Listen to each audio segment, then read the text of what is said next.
السلام علیکم ورحمۃ اللہ وبرکاتہ۔ بس والے کا مجھے فون آیا ہے کہ آپ نیچے آ جائیں کیونکہ وہ ٹنل میں نیچے کھڑا ہے، رش کی وجہ سے دیر ہو رہی ہے، تو شاید ہمیں ٹنل تک جانا پڑے، آپ لوگ نیچے آ جائیں۔ تو میں شادر ایجنسی میں موجود ہوں جی، اور یہاں کے ریویوز یہ ہیں کہ بھائی لوکیشن بہت اچھی ہے۔ ہلٹن والی جو لائن ہے اس میں مادن ہے، اور پھر دارا ہجرہ انٹر کانٹیننٹل ہے۔ دارا ہجرہ کے بالکل ساتھ جو ہے یہ شادر ایجنسی ہے، تو اس کے بھی جو آپ فرنٹ پہ جاؤ تو 2 ہوٹل، ٹوٹل 3 ہوٹل ہیں اس لائن میں بھی۔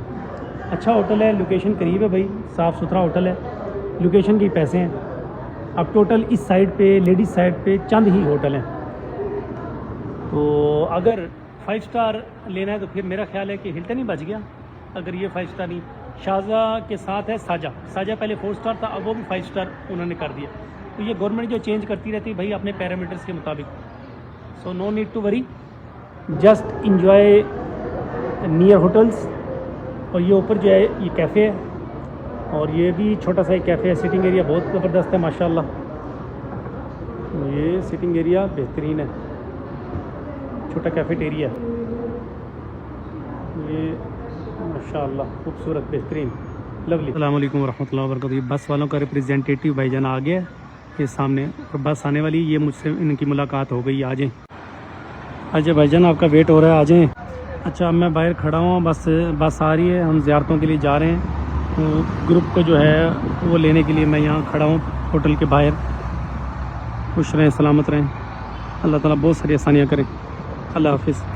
حضرت ابو سفیان رضی اللہ عنہ سے مشاورت کی، اور روایات میں آتا ہے کہ 1000 صحابہ کرام کا لشکر لے کر میدان احد میں آئے۔ حاجی سے بعد جب آقا صلی اللہ علیہ وسلم میدان احد میں صحابہ کرام کی صاف بندی فرمانے لگے جنگ کے، یہ بھائی سارا گروپ جو ہے وہ زیارتوں کے لیے، یہ شہدائے احد، سامنے کبوتر چوک، احد پہاڑ، سامنے شہدائے احد۔ ادھر سے جنگ ہوئی تھی، اور حاجی صاحبان یہ جو آپ کو پیچھے مسجد نظر آ رہی ہے، یہ تاریخی مسجد نہیں ہے، میں آپ کو بتاتا چلوں۔ اگر آپ میں کوئی پرانا حاجی ہے جو آج سے 8 سے 10 سال پہلے آیا ہو، ان کو یہ پتا ہوگا پہلے یہ مسجد نہیں تھی، یہ ابھی سعودی گورنمنٹ نے بنائی ہے حاجیوں کی سہولت کے لیے۔ دوسری بات، حاجی صاحبان اس میدان احد میں جدھر ہماری گاڑی کھڑی ہے، جنگ کے ٹائم جو مسلمانوں کا لشکر تھا 700 صحابہ کرام آئے، 1000 تھے، 300 منافقین تھے۔ جب آقا صلی اللہ علیہ وسلم جنگ کے لیے صحابہ کرام کی صف بندی فرمانے لگے تو 300 واپس چلے گئے تھے منافق، 700 صحابہ کرام رہ گئے تھے۔ 700 میں سے 50 کی ڈیوٹی جبل رمات پر لگائی گئی، حضرت عبداللہ بن جہش رضی اللہ تعالیٰ عنہ کی زیر نگرانی، اور 650 صحابہ کرام جو لشکر تھا وہ تھا جدھر ہماری گاڑی کھڑی ہے ادھر۔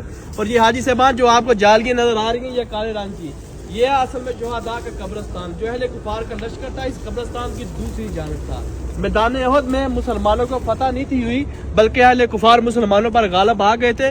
ہمارے 70 صحابہ کرام رضوان اللہ اجمعین میدان احد میں شہید ہوئے تھے۔ آقا صلی اللہ علیہ وسلم کے 2 دندان مبارک بھی اسی میدان احد میں شہید ہوئے تھے۔ اتنا خون بہا تھا کہ آقا صلی اللہ علیہ وسلم گر گئے، بے ہوش ہو گئے تھے۔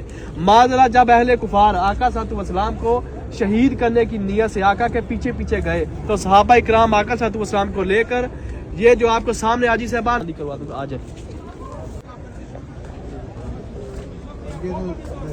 شہدائے احد، یہاں پہ شہدائے احد کا قبرستان ہے جی، وہ اکٹھی قبریں جی، وہ جو اجتماعی قبریں، اجتماعی قبریں۔ صحابہ کرام۔ السلام علیکم اہل الدیار